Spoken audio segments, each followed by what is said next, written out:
স্ক্রিনের দিকে তাকালে এখন কেবল লাল রঙের ছড়াছড়ি। সোনা, রূপা, প্লাটিনাম, যাকে আমরা চিরকাল নিরাপদ ভেবেছি, তার দামও এখন নিম্নমুখী।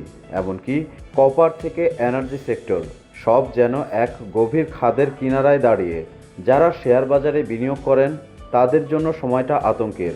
নাসডাক আর S&P 500-এর মতো জায়ান্টরা প্রতিদিন বিলিয়ন বিলিয়ন ডলার হারাচ্ছে। সবচেয়ে অদ্ভুত বিষয় হলো, সাধারণত যখন বাজার পড়ে তখন ডলার শক্তিশালী হয়, কিন্তু এবার খোদ ডলারেরই পতন ঘটেছে। বিটকয়েন থেকে ইথেরিয়াম, ডিজিটাল সম্পদও ধসে পড়েছে। প্রশ্ন উঠছে, যদি সব কিছুর দামই কমে, তবে এই বিপুল পরিমাণ অর্থ আসলে কোথায় যাচ্ছে? বাতাস কি টাকা গিলে খাচ্ছে, নাকি পর্দার আড়ালে তৈরি হচ্ছে নতুন কোনো সমীকরণ? এই রহস্য সমাধানের সূত্র লুকিয়ে আছে বাজারের কাঠামোর ভেতরেই। আমাদের বুঝতে হবে, স্ক্রিনে আমরা যে ট্রিলিয়ন ট্রিলিয়ন ডলারের মার্কেট ক্যাপ দেখি, তার সবটা কিন্তু প্রকৃত নগদ অর্থ নয়। এর একটি বিশাল অংশ হলো লেভারেজ বা ধার করা অর্থ এবং কাগুজে পজিশন। যখন বাজারে অস্থিরতা শুরু হয়, তখন লিকুইডেশনের মুখে পড়ে এই অবাস্তব পুঁজিগুলো স্রেফ কর্পূরের মতো উড়ে যায়। সহজ কথায়, এটি একটি বুদবুদ ছিল, যা কাগজে কলমে আপনাকে ধনী দেখাচ্ছিল, কিন্তু সংকটের মুহূর্তে সেই অবাস্তব অংশটুকু বাজার থেকে চিরতরে মুছে গেছে। এটি কোনো চুরি নয়, এটি স্রেফ একটি আর্থিক সংশোধন, যা অবাস্তব দামকে মাটিতে নামিয়ে এনেছে। কিন্তু মুদ্রাবাজারের চিত্রটা আরও গভীর। ঐতিহাসিকভাবে ডলার ছিল সেফ হেভেন, কিন্তু সাম্প্রতিক তথ্য বলছে বড় বড় ইনভেস্টররা এখন মার্কিন ডলার থেকে মুখ ফিরিয়ে নিচ্ছেন। পুঁজি এখন আর এক জায়গায় স্থির নেই।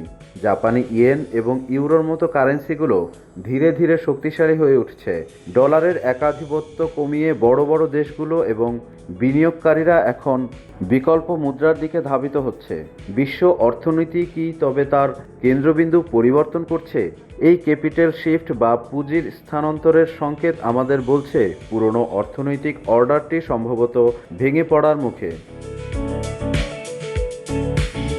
টাকা যদি ডিজিটাল পর্দা থেকে হারিয়ে যায়, তবে তা কোথায় যাচ্ছে? উত্তরটা হলো স্থায়িত্ব। বর্তমান অস্থিরতায় স্মার্ট মানি বা বড় বড় ফান্ডগুলো এখন ডিজিটাল পর্দা ছেড়ে বাস্তব জগতের দিকে ঝুঁকছে। বড় বড় মূলধন এখন বিনিয়োগ করা হচ্ছে ডাটা সেন্টার, বিরল খনিজ সম্পদ এবং জমির মতো রিয়েল ওয়ার্ল্ড অ্যাসেটে।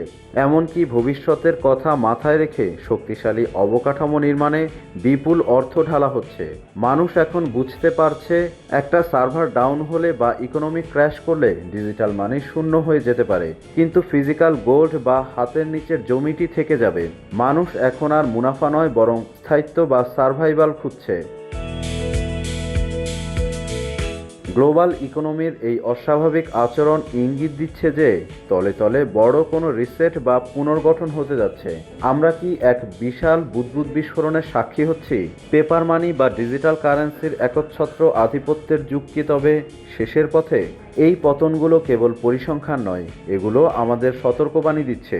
অস্থির ডিজিটাল মানির মায়া কাটিয়ে ফিজিক্যাল প্রপার্টি এবং স্থায়ী সম্পদে মনোযোগ দেওয়ার এখনই সময়। কারণ ইতিহাসের প্রতিটি বড় অর্থনৈতিক সংকটে কেবল তারাই টিকে ছিল যাদের কাছে বাস্তব সম্পদ ছিল। আপনার কি মনে হয়, বিশ্ব অর্থনীতি কি সত্যিই এক নতুন রূপ নিতে যাচ্ছে? আপনার মতামত কমেন্টে জানান।